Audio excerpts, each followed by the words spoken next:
have been around a long time. This lovely confection was on display in Colonial Williamsburg in Virginia this past summer. Isn't it a spot of sunshine? Many people wore hats in the 20th century, too. Here's one of my favorite American authors, Zora Neale Hurston, styling in this photo. And when I was a little girl, my older sister and I each got a brand new Easter bonnet, shoes, and gloves to wear for the holiday. As I grew up, the practice of wearing hats and gloves in my church declined, and I forgot about this tradition until one day I read a book called Crowns, Portraits of Black Women in Church Hats, written by Michael Cunningham, Craig Marbury, with a foreword by Maya Angelou. It reignited my appreciation for hats, and then I started noticing them more when researching other things.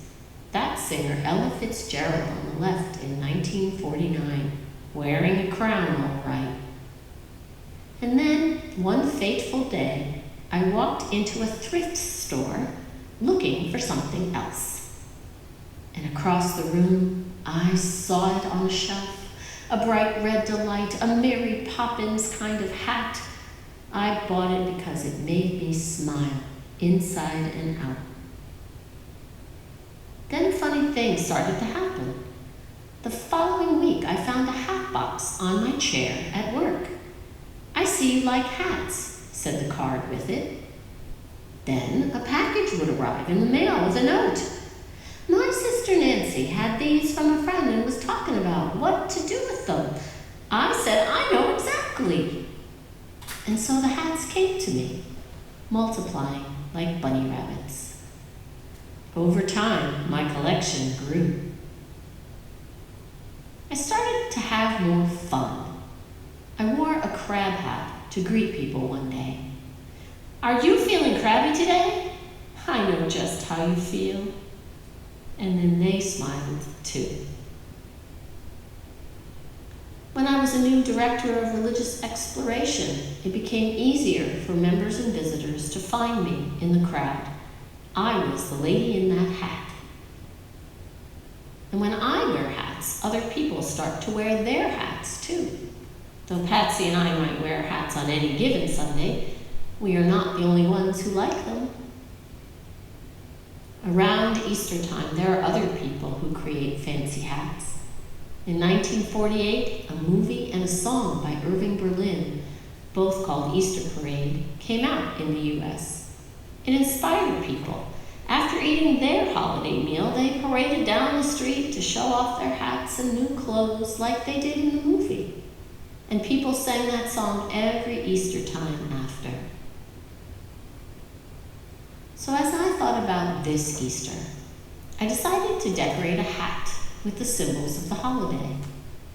The Easter lily is often present in churches because it is associated with Jesus' resurrection, living on after death, that Christians believe happened to Jesus after he died. And from a children's book, The Story of Easter by Aileen Fisher, I learned this flower is also associated with Mary, Jesus' mother. But in even older Roman mythology, the white lily is associated with Juno, the queen of the gods.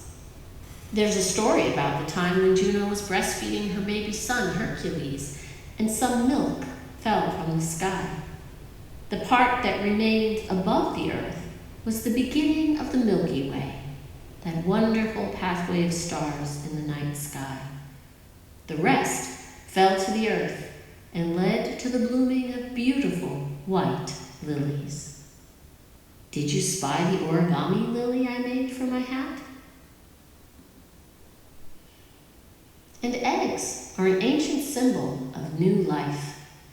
There is an old story in India and Egypt that the world began as one huge egg, and this world egg split in half, and the upper half became the sky, and the lower half the earth. Eggs are also on the Seder plate at Passover, and an egg is among other symbols on tables in Iran for their Nowruz celebrations. and Muslims bring eggs to their Eid celebration at the end of Ramadan. And how could I not have a rabbit on my hat too? Even though it really has nothing to do with the Easter story of Jesus' death and resurrection. This is a much older symbol. Ms. Fisher says Istra, a Saxon goddess, had a companion animal, a hare, which is a similar animal but larger than a rabbit. And that's one theory where the Easter bunny came from. And why do rabbits bring the eggs? Well, another story is the goddess Istra once saved a bird whose wings had frozen during the winter by turning it into a rabbit. Because the rabbit had once been a bird, it could still lay eggs, apparently colorful ones too. But that's just another story about a rabbit and how it became the modern Easter bunny. So, I'm ready for the Zoom Easter gathering of my family this year where we will share stories too. How grounding traditions and stories and family are, especially in times of uncertainty. May you enjoy your traditions and stories safely with your families this spring.